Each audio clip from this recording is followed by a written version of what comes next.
So welcome back, episode 2 of the podcast series. So the first episode we had Nick, and then we had Mr. Anderson join us. All veterans, and I really love their pictures. Seeing them in uniform, that was so cool. And I bet a lot of veterans were saying, "We didn't know Nick was a veteran." Yes. Because when I met him, I didn't know he was a veteran until you told me. I was like, "Oh wow, okay." Yeah. So I guess in this episode, I want to just talk about what HMI is, how you guys got started, and why you picked the name.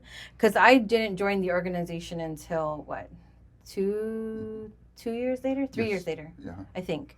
So I think that's what we'll do. Okay. So, how did we start? So it was myself, Brian Hahn, and Bill Salisbury, and Matt Charfris, right? So that's the four of us. And of the four of us, three of us are veterans. Brian Hahn is a Fortune 500 banker guy. So, he had a lot of expertise in the business side. So we got together, and it was myself, Bill, and Matt that were thinking about things that, we could do to help out, I think Matt was retired.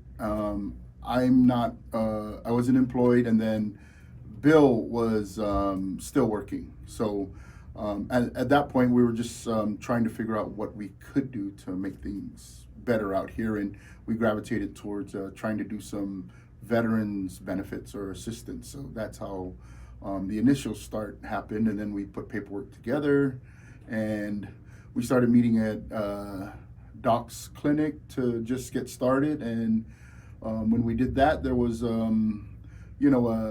a big need for folks to come in and actually try to, learn a little bit more about what was going on with benefits and claims, and, going through that whole process. So that was initially the start of how we got together. The name, so it's Ihinano, Imagahids, and Iinina. It's the way, the truth, and the light, right? I think we were just sitting around working on that, and that's how we got that name put together. So a lot of brainstorming. We also started out as by veterans for veterans. So if you see the two logos, right? When we first started, everyone was busy. So by veterans for veterans was kind of like the start, and we were already meeting in Doc's clinic, and then that's when we started formalizing a little bit more and starting getting organized, and then it was the HMI that came out after that. So that's pretty much that start for now. Oh, okay. So and you guys started as outreach, not so much as boot camp. What we do today. Right. So the first year, what we started doing was just saying, hey, look, we're just going to go out and just get people, to kind of learn a little bit more about what we're talking about, that there's a lot of benefits, they should be applying. The rules were changing, and more and more the veterans were having an easier time. I mean, it's still not that easy, right? The process, No, but it's not. yeah, but still, it was getting better, and there was a lot of changes. So we were just letting everyone know that, hey, you really gotta get in there and start working on it. So. And then when was the first boot camp? So the first year was when we started the outreaches, right? And just about every month, whichever mayor would have us. I know we went down to Inarahan. I think Mayor Chargaloff, who's a veteran, was also one of the ones right away who said yes. Ernest Chargaloff was down south. They were all pretty much yeses.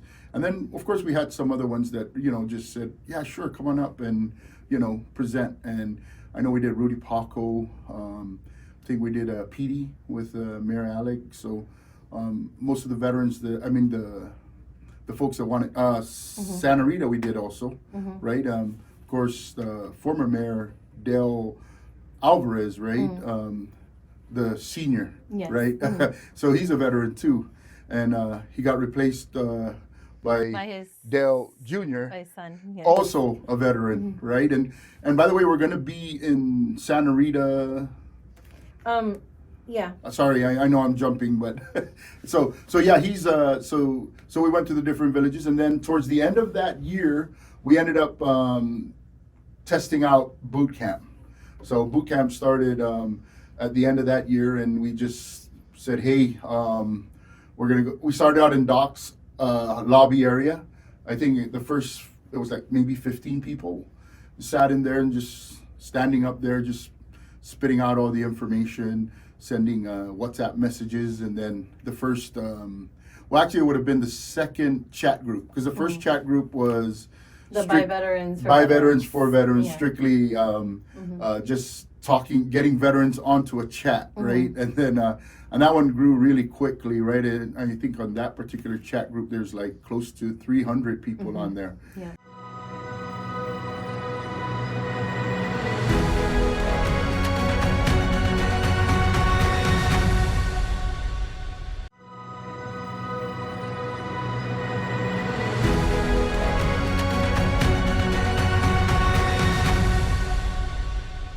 Boot camp 1, and that's the evolution of boot camps being numbered, right? Yeah, and every month too. Right. Yes. So I think the very first one was Doc's lobby in his old clinic, and then boot camp 2 was down at Assen with wow. Mayor Salas. Okay. Yeah, and so we did nighttime at Doc's, and then some veterans said, hey, why don't we do daytime? So we did daytime down in Assen. And that's also Mayor Frankie Salas, who's also a veteran, right? So he opened up the space right away for us to start doing that. And then again, I think we just started right back down the line for all the mayors that were helping us do the outreaches. So it just continued from there, I think all the way up to 4 or 5, and then we went to American Legion. And then I think we left American Legion At boot camp 16 or something. Yeah, around there, yeah. So Yes, I remember. so we had a pretty good stint there. One of the problems there was the stairs going up, but it also brought a lot of people over to the Legion, right? They started seeing that the Legion existed, American and Legion. you know, the canteen and spending time there. So I just wanted to know the history of it, because I didn't join the organization until a few years later, and Right. now our benefits boot camps are every month. Yes. And then our next one is going to be down in Santa Rita, March 11 to 13, 5:30 to 8:30 p.m. And it's evolved. Like you said, it used to just be you talking. Now we have slides and a projector, and we we teach. Oh yes, and different presenters, and anyone that wants to come talk. So we have Bill, who does the intro, right? Yes. And then we have Pastor Kenny King, who goes over the forms, and then we talk about CMP exam prep, and then we also have, like most recently, we've had Bob. Yeah, Bob. Bob come and talk about why veterans should join the organizations, American Legion, VFW, the national organizations. And then we do have Carl Peterson. Oh, Remember, yes. and Carl talks about financial yes. health. We started doing that over at the Legion, and we get folks like Jim Harpin, and we get Chi Akoma, Doc's yes. wife.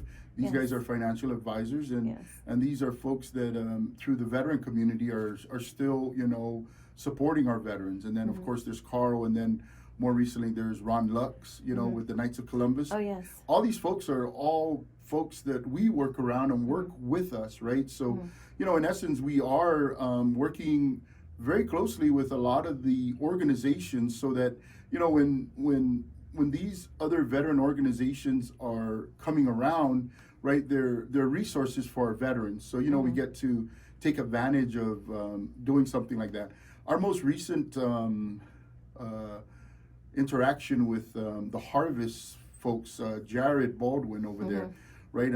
Remember we were talking about, we're so busy, and they're super busy over there, right? Oh yeah. And to add to his list, we just decided to say, hey, you might need, we might be needing more assistance with like a faith-based side of the house, right, for the mental health piece, and we're already working on that, right? And it didn't take much from somebody who has such a busy schedule to open it up and say, sure, we're going to work on that, and only to find out that talking with Roki Cruz, right, the Knights of Columbus have a faith-based program as well.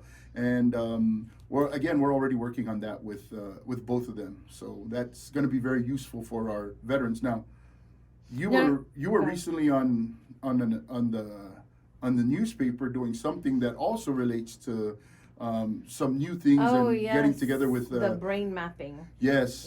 So brain mapping, that's new. So it's brainwave, Right. but it's brainwave, but the company that's here in Guam, or what do you call it, clinic? Yeah. That's on Guam, is called New Phase. So Doc, and when we say Doc, we mean Dr. Coma. He introduced it because it's in his clinic, Right. and so right now it's only offered to those with Medicare insurance. Yes. Medicare insurance. So the veterans, they jumped on it. They're like, when they came and did their presentation about, this is what it's for. Yeah. Anxiety, PTSD, depression, early signs of dementia. Yeah, dementia. I think Parkinson's maybe, and some other conditions on there. And then the report. Yeah. So it's a 30-minute. It's a 30-minute test. They put like a little cap on, swimming cap, right? And then you're gonna have to prepare for your hair to be messy because they're gonna put gel on it. Yeah. And then it takes 30 minutes, and then it's relaxing, because I think one of the ladies said one of them fell asleep because it's relaxing. Yeah.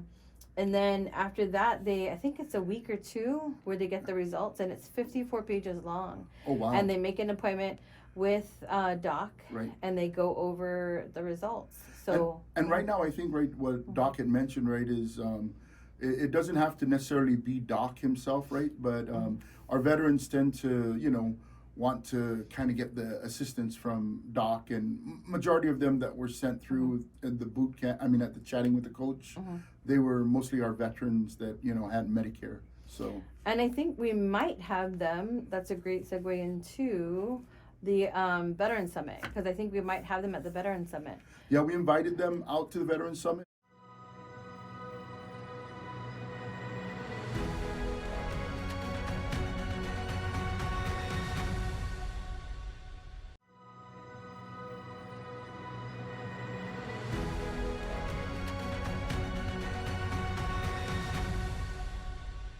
And I think, right, to kind of touch on what you were saying, that whole diagnostic and early detection, right, is huge, right? Because we don't have too many of those types of technology out here, and the more we can get that technology, right, it's good for our veterans, so that we get to help them when they need help with their claims, right? Because right now, you need a doctor's report to kind of help the VA see that there's something going on, right? And the earlier we find it, the more we can start working on it, so that these conditions don't just move really quickly and you start deteriorating, right?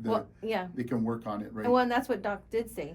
He said, we would like to use these results for when the veteran applies for aid and attendance. Right. So it'll only make their case stronger. And that falls under SMCs, right? The special monthly compensations, the aid and right? attendance, yeah. So, and then we mentioned the Veteran Summit, but that's not until March 18, 19, 20 up at Anderson at the Sunrise Conference Center. And by the way, that was also through our other collaboration with MWR and a veteran who's up there, right? So Mr. Ed Biakin. Yeah, so he's very supportive of our veterans, and meeting with them, and just sitting down, going over the things that we might be needing, right? This is why when you have veterans working together closely, right, and looking at what is going to be useful and helpful for our veterans and their well-being, that's what we need to be pushing, right? Living in secrecy and not letting them understand and receive this information is just not, it's not conducive to them being taken care of. So if you have resources, this is what you should be doing, is you should be announcing it, right? Our information chain needs to improve hugely, because our veterans must know where to go, what services exist, and these are also ways for us to ensure that we get some grant funding. I mean, right now it's probably not a good time considering what's going on with Doge, but at the end of the day, right, if there are some fundings that still exist, we need to capture those and take care of our veterans. And right now it's our veterans taking care of themselves, right? Because the programs that exist are not as much as there should be, or if they're out there, they're not as what's the word? They're not as open to the general public to take advantage of these things. And the more we have that, the better it's going to be for our veterans, because the need for information is huge. Knowing is just part of the first step for them. The next step is, how do we help them to get to those services, right? Because if we don't know they exist, how can the veteran avail of the service? Well, I think by them listening to us in the podcast, right? We're getting the word out. So you can listen to the podcast anywhere. So anywhere you get your podcast. So Spotify, Apple, anywhere, and then you can watch it on YouTube. It's called the KUAM Podcast Network. So this one, our podcast, will be shown monthly, and then of course they can rewatch it, search it, and listen to what we talk about, because like you said, veterans are helping each other, and that's what we're doing, because we're veterans ourselves. So helping veterans get the word out, and then you're famous, never give up. Right. So the boot camps, you guys started with one, and now you're on boot camp 38 coming up. 38. Wow. So boot camps evolved. Just to go back to that, it's so the first day, we go over intro to the process, right? The VA claim, and the second day we go over required forms, and the third day is CMP exam prep. And no one else is doing this. No one else is telling the veterans what they should do, what they can do, what they're allowed to do. They're covered by law. No one's telling the veterans this. So we have to help them. And I think by the creation of the nonprofit organization HMI, you guys started what is it called? You guys started a what was that term? Change? No. I forgot. It'll come back. Yes, it'll come to me. You guys started something. Yeah. So I always remind the veterans when we're there at boot camp that a lot of us wouldn't be here if it wasn't for the vision you guys had, which was, hey, we need help here, and no one else is coming to help us. Right, and this is where we tell our veterans, hey, no one's coming to save us, right? No one's coming to save us. What that means is we have to work together. I mean, who else is going to help our fellow veteran? It's another veteran, and we're sorry it's the way it is, but we can't help that.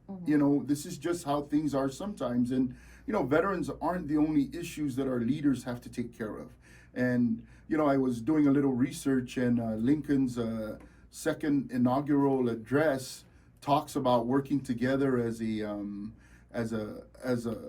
country. He had just won his presidential election or bid for president, and he was bringing the country together. So the statement he was talking about, and you can look it up, right, is that he wanted to bring everyone together, and it was doing good things and not saying bad things about other people, right?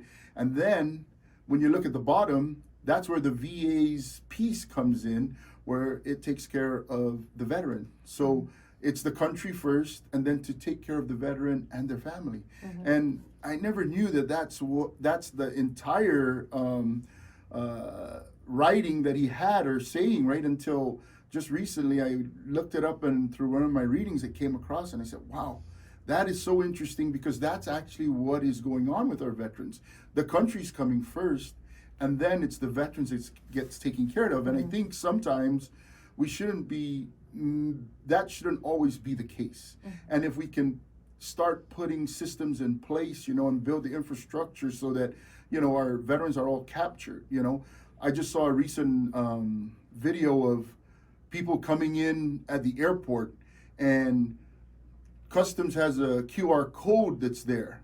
So what our veterans should be doing is, once they get off a plane, we have a QR code that says, hey, this is, if you're a veteran. If you're a veteran. That's right. And we'll start doing that. And we've had so many talks about this, but I don't know whether they're going to finally do it or not. But, that QR code for the customs and quarantine, right, when you land, right, we've been asking them to put I am a veteran, I am returning home, or, I live here, or I'm a visiting veteran. But anybody that's a veteran, we should start capturing that, because once we start capturing them as they come in, we now feed that into a database and get that working, right? Oh, Because, yes.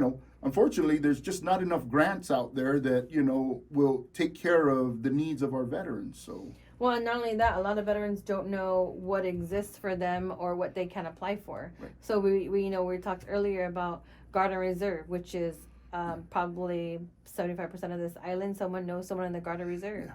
Oh yes, we were talking about that earlier. So they need to file, and a lot of them don't know that they can file for conditions that happened while they're on drill, while they're on annual tour, while they were deployed, because a lot of veterans in the Guard and Reserve, they do get DD-214s, and the ones that don't, the VA has to do research, and they have to look for your point system. But the problem with Guard and Reserve is no one likes to go to the doctor. Everyone just likes to hide their condition because they're afraid that they're going to get kicked out, and that's been the culture with Guard and Reserve, because we don't really have support in the Guard and Reserve. No one tells us what to do. No one says, go fill out your 2807. No one tells you to go to the doctor. It's actually frowned upon. And so we need to do a better job, Guard and Reserve here in Guam today, and let your soldiers and airmen go to the doctor. Right. Go get seen. If something's wrong with them, guess what? It's going to happen. It's going to show up 10, 15 years down the road. So they need to be going to the doctor now.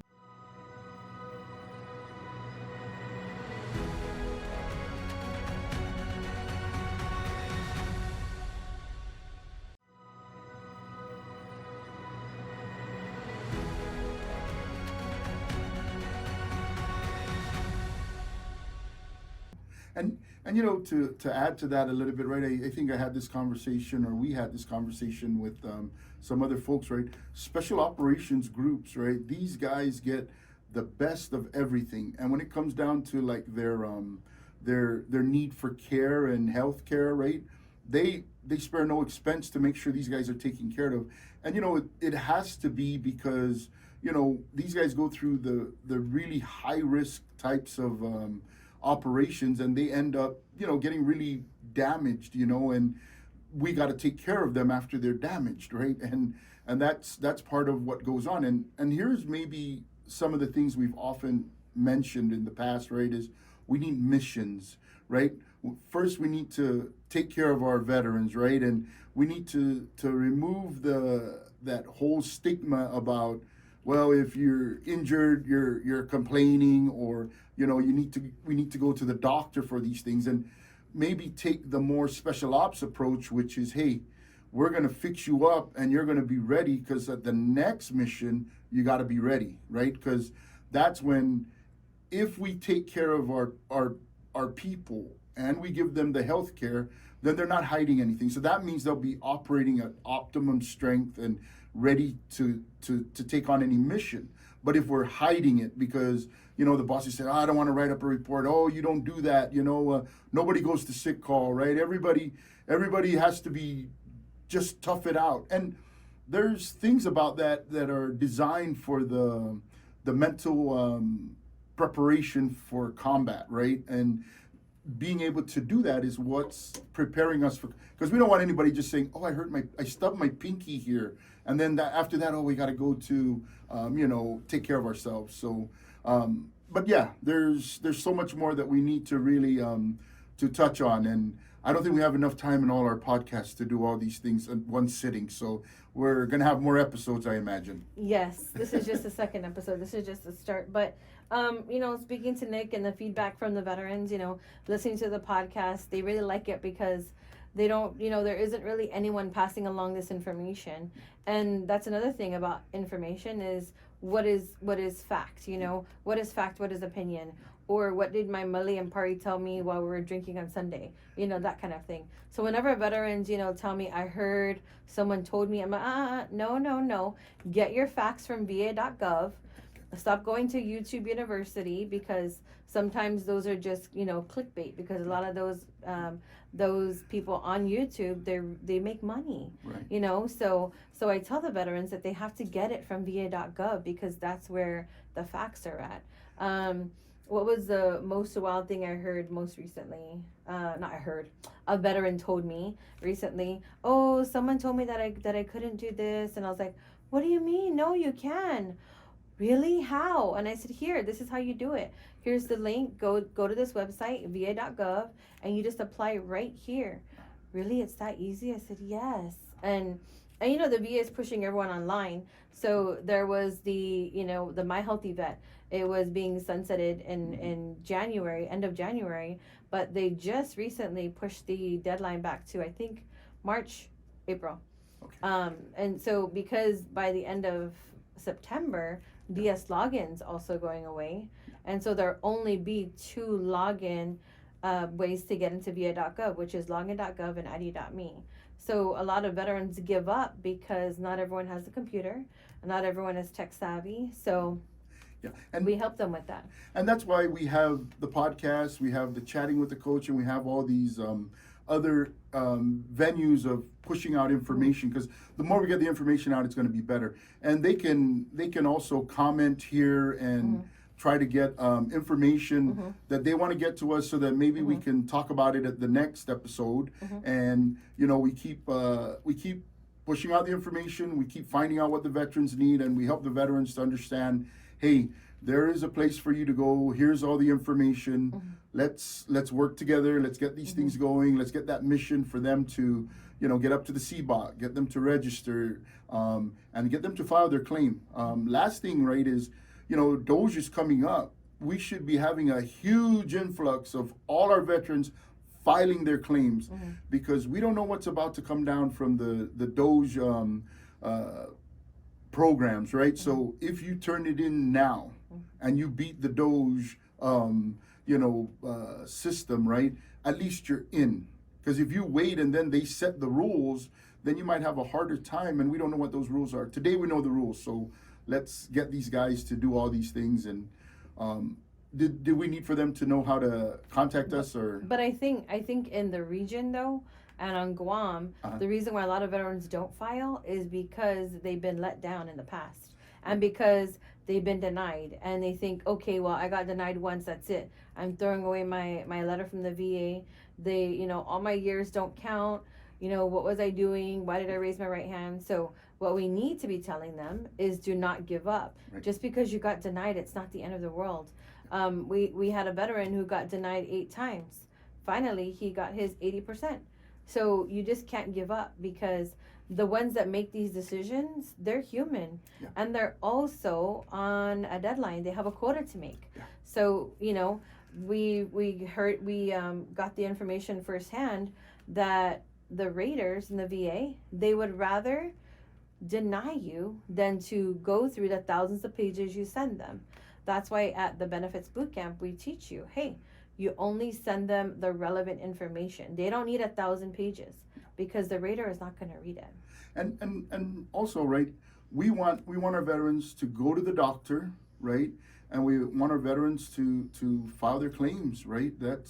Those are the things that we need for them to be working on, because now more than ever is the best time to be a veteran. What's going on today is not what's been going on. But until we see what Doge is trying to do, right now we're still just operating off of what we have.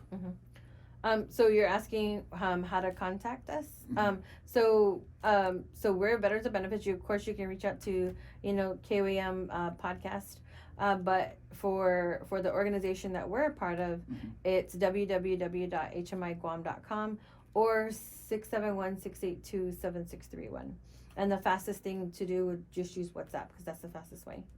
Okay. And I think we're wrapping up, so we'll see you at the next episode. Thank you for tuning in, and feel free to do all the things that you need to get to us, and we'll take care of you guys when you come our way. Yeah. All right. Thank you. We'll see you next episode. Okay. All right. Thanks. Bye. Veterans with Benefits is part of the KUAM Podcast Network. Watch more episodes on the KUAM News YouTube channel and listen on Spotify, Apple, or wherever you get your podcasts.